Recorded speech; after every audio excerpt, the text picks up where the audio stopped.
Hi, my name is Sam Johnson and I am a voice teacher. I'm going to be reacting to and analyzing Tool performing Sober at Reading Festival in 1993.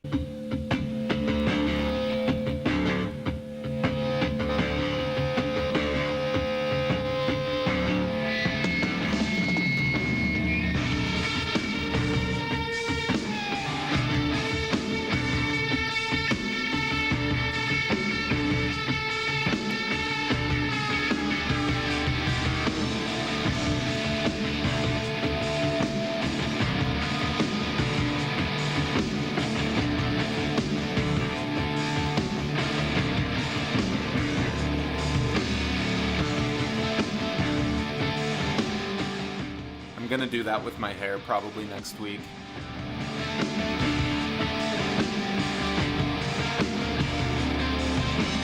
There's a shadow just behind me, shouting every step I take, making every promise empty, pointing every finger at me, waiting like a stalking butler, who upon the finger rests, murder now the battle must be, just because the sun has come. Mother Mary, won't you whisper something but the past and done? Mother Mary, won't you whisper something but the past and done? He's so good. That was up to an A and a B flat, and it had the exact same sound that his voice had for his lower notes. It's just pitched up a little bit higher, just like how with the piano, there are different sizes of strings, but the overall sound is that of the same piano. The same thing is happening with Maynard, where his high notes, he's not overly thinning them out. He's just keeping the same amount of resistance and pretty similar amount of thickness to his chords. And then he's also keeping his vowels really the same from what his lower notes are. So the result is that he's singing this note that usually sounds like really, really hard, but it just sounds easy for him. And then someone goes to sing along with it and you're like, oh no, this is actually hard, because he makes it look so effortless. Why we're not this over? Just want to stop this over. Why can't we sleep forever? Just want to stop this over. He's also a really good example of someone who I've heard that he had really bad stage fright and that it was just like really bad anxiety every time he'd go to perform, where he had to even face away from the audience.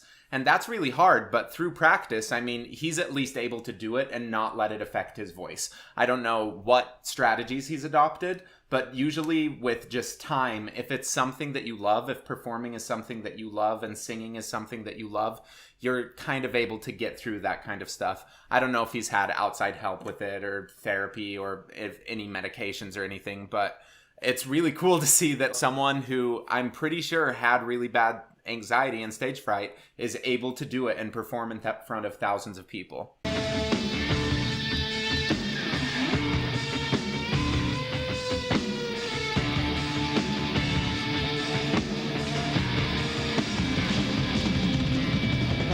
Just a wordless liar. I am just an imbecile. I will only complicate you. Trust in me and fall as well. I will find a center in you. He also just looks so relaxed right now. I know he's like kind of hunched over and people are always about with noble posture when they're singing and stuff. You don't have to. And you see really great opera singers who move around and they're singing these incredible things while they're moving, and they're not always in this perfect position. You see him, he's right like this. You see other great singers who are able to dance. It's just finding a place of balance, and usually people are able to feel what good singing feels like if you're lined up a little bit better. But once you know what it feels like, it's just holding on to that feeling.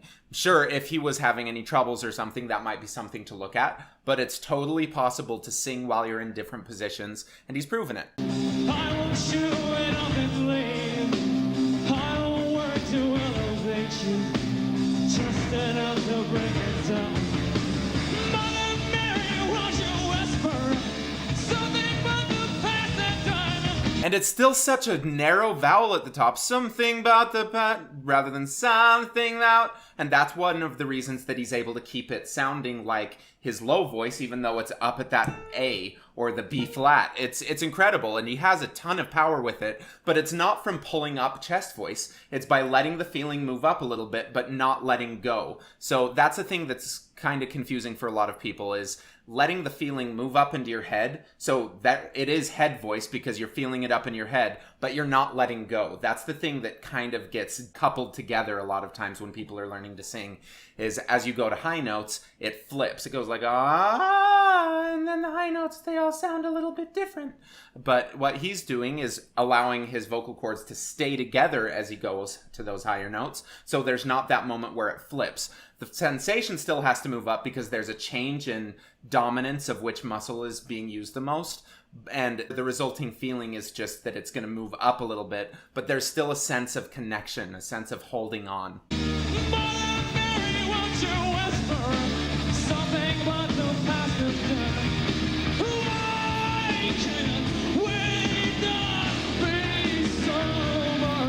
And then he's starting to add in some distortion. He's just kind of going into overdrive with everything, but his mouth is actually the same. You can see there is a little bit of extra tension, but that's what he's doing to create this sound. It's not going to be a perfectly balanced looking exhibit of how to sing.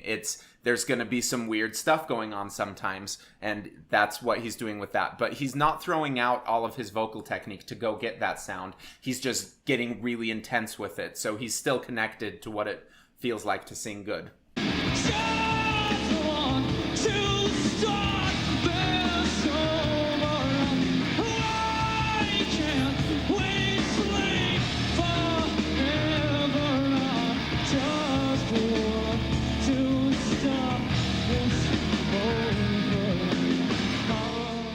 such an interesting performer.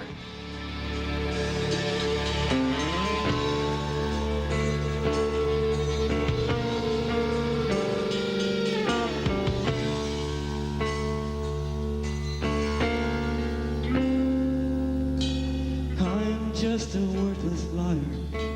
I am just an imbecile. I will only complicate you. Trust in me and all is well. I will find a center in you. I will chew it up and leave. Trust me, trust me, trust me, trust me, trust me. I can't wait on face. I really love that last part because it kind of drops out all of the instruments where he's singing some of it a cappella or with just a little bit of guitar or a little bit of drums, but he's maintaining this pulse. He's staying right in this rhythmic pocket. The entire song is able to still feel like it's moving, because if you fall out of rhythm, everything gets messy, and that's a thing that a lot of singers neglect, is rhythm. So I think it's super valuable for people who are wanting to be better singers to go pick up some other instruments. Learn guitar, learn how to play rhythm guitar, because then you can accompany yourself. Learn piano, learn drums. Like, all of those things will just help increase your musical ability in ways that you can't get by just practicing voice. Well, you can get it, but learning instruments like that really makes you focus on rhythm a lot more than pretty much anyone teaches with voice. And I think that that's super important because it allows you to keep the integrity of a song moving when things like this happen.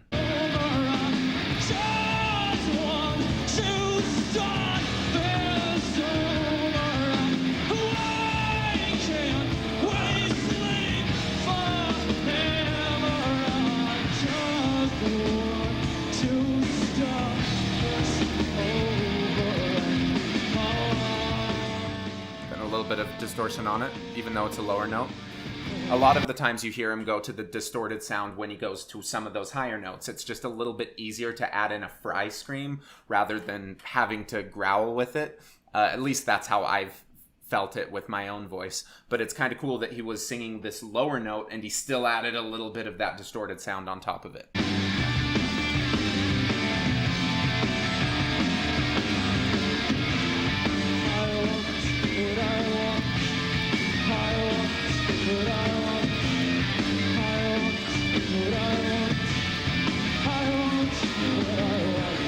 And It's interesting. A lot of people have been commenting, asking if I have perfect pitch, if I can hear a note and just know exactly where it is, and I do not. And he's kind of throwing me off like crazy with it, because even though I've listened to him a lot, it's still, he sounds so similar through his range. And most of the time what I listen to is like people sound different as they go towards high notes or when they go to low notes, or there are places in the voice where people tend to sound a certain way. With him, he's kind of breaking those. It's like he's singing so well that I am having a hard time placing where he is, like what notes he's singing, and I'm just jumping all over the place with it, because he's not letting the pitch that he's choosing influence the tone that he's choosing. He's having what tone that he wants come first, and then that tone just gets applied to whatever pitch he's singing, whatever he wrote for the song.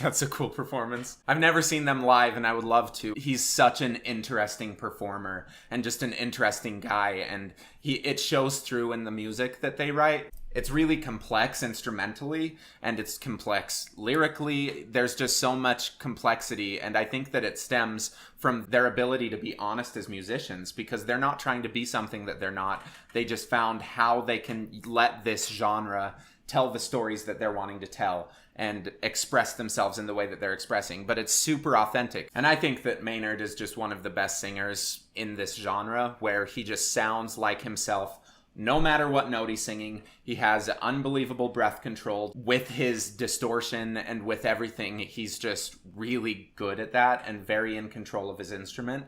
And I think that maybe that kind of control and knowing exactly what's going to happen and then just repetitions through it is probably how he was able to start getting more comfortable in front of crowds. Because if you're feeling a little bit nervous about going in front of crowds, that's the benefit of a good technical background, because you know what you can trust and what you can't trust, and then you can make decisions towards those things that you can trust. And when you go into a performance knowing that you can trust certain things that you're going to do, it's no longer scary. And so having that kind of repetitive background is really good.